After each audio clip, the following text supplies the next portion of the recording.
বাড়িতে থাকা সাধারণ উপকরণ দিয়ে দারুণ কিছু নাস্তা বানাতে মন চাইলে এই রেসিপিটা বাড়িতে একদিন হলেও বানিয়ে দেখতে পারেন। আশা করি আপনাদের খুবই ভালো লাগবে।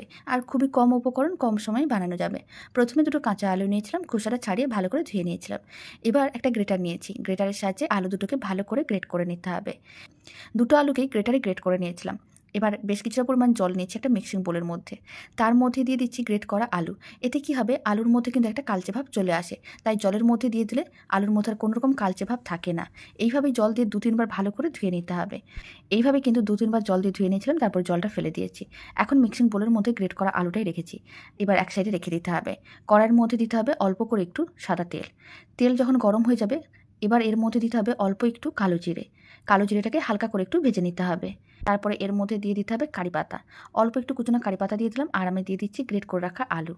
আলুর মধ্যে দিয়ে দিতে হবে অল্প একটু লবণ। লবণ দেওয়ার কারণে আলুটা কিন্তু অনেকটাই তাড়াতাড়ি নরম হয়ে যাবে। এবার এর মধ্যে দিয়ে দিচ্ছি জিরে গুঁড়ো, আর দিচ্ছি আমি অল্প একটু ধনে গুঁড়ো। চা চামচে ৩ ভাগের ১ ভাগ করে দিলাম।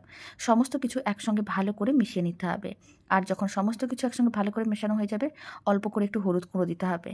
আর আমি এর মধ্যে দিয়ে দিচ্ছি অল্প একটু চিলি ফ্লেক্স। আপনারা চাইলে কুচনো কাঁচা লঙ্কাও দিতে পারেন, বা আপনারা অল্প একটু লঙ্কার গুঁড়োও দিতে পারেন। আর অল্প একটু হিং দিলাম। রান্নাটা যেহেতু আমি নিরামিষে বানাচ্ছি, তাই হিং দিলে খুব সুন্দর একটা সেন্ট আসে। সমস্ত কিছু একসঙ্গে খুব ভালো করে মিশিয়ে এইভাবে ১-২ মিনিটের মতো নাড়াচাড়া করতে হবে। ২ মিনিটের মতো নাড়াচাড়া করে নিয়েছিলাম। এবার আমি এর মধ্যে দিয়ে দিচ্ছি মেজারিং কাপের ১ কাপ জল। জলটা খুব ভালো করে একসঙ্গে মিশিয়ে নিতে হবে। যখন জলটা খুব ভালো করে মেশানো হয়ে যাবে, এর মধ্যে দিয়ে দিতে হবে মেজারিং কাপের ১ কাপ আটা। এখানে আমি কিন্তু আটা দিয়েই বানাচ্ছি। আপনারা চাইলে সুজিও দিতে পারেন বা ময়দাও দিতে পারেন। সমস্ত কিছু একসঙ্গে খুব ভালো করে মিশিয়ে নিতে হবে, আর ফ্লেমটা লোতে রাখতে হবে। লো ফ্লেমে ৪-৫ মিনিটের মতন নাড়াচাড়া করতে হবে।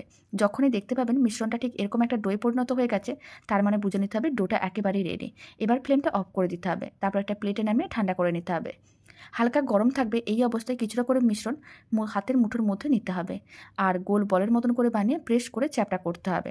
তাহলেই কি হবে, সুন্দরভাবে রেডি হয়ে যাবে। আর এই সময় আপনারা চাইলে হাতে অল্প একটু তেল ব্রাশ করে নিতে পারেন, তাহলে মিশ্রণটা আর হাতে আটকে যাবে না। এইভাবে একটু প্রেস করে চ্যাপটা করে নিচ্ছি। আপনারা আপনাদের পছন্দ মতন যে কোনো শেপেই রেডি করতে পারেন। এখন সমস্তগুলো রেডি করে তারপরে আমি আপনাদের একসঙ্গে দেখাচ্ছি। গরম তেলের মধ্যে সমস্তগুলো, মানে যতগুলো ধরবে ঠিক ততগুলোই দিয়ে দিতে হবে। একসঙ্গে সমস্তগুলো যদি ধরে তাহলে সমস্তগুলোই দিয়ে দেবেন, আর যদি অল্প কয়েকটা ধরে তাহলে অল্প অল্প দিয়েই ভাজতে হবে। অল্প একটু টমেটো কেচাপ দিয়ে এই নাস্তার রেসিপিটা সার্ভ করে দেখতে পারেন। ছোট থেকে বড় যে কেউ খুবই পছন্দ করবে। উল্টে পাল্টে বেশ লাল লাল করে ভেজে নিয়েছিলাম, এর থেকে আর বেশি লাল করে ভাজার দরকার নেই। এবার তুলে একটা প্লেটের মধ্যে নিয়ে নিচ্ছি। অল্প একটু টমেটো কেচাপ দিয়ে সার্ভ করেছি, এতে খেতে বেশ ভালো লাগবে। আপনারাও বাড়িতে বানিয়ে দেখতে পারেন, আশা করি আপনাদেরও খুবই ভালো লাগবে। আর বাড়িতে বানালে কমেন্ট বক্সে জানাতে একেবারেই ভুলবেন না খেয়ে আপনাদের কেমন লাগলো।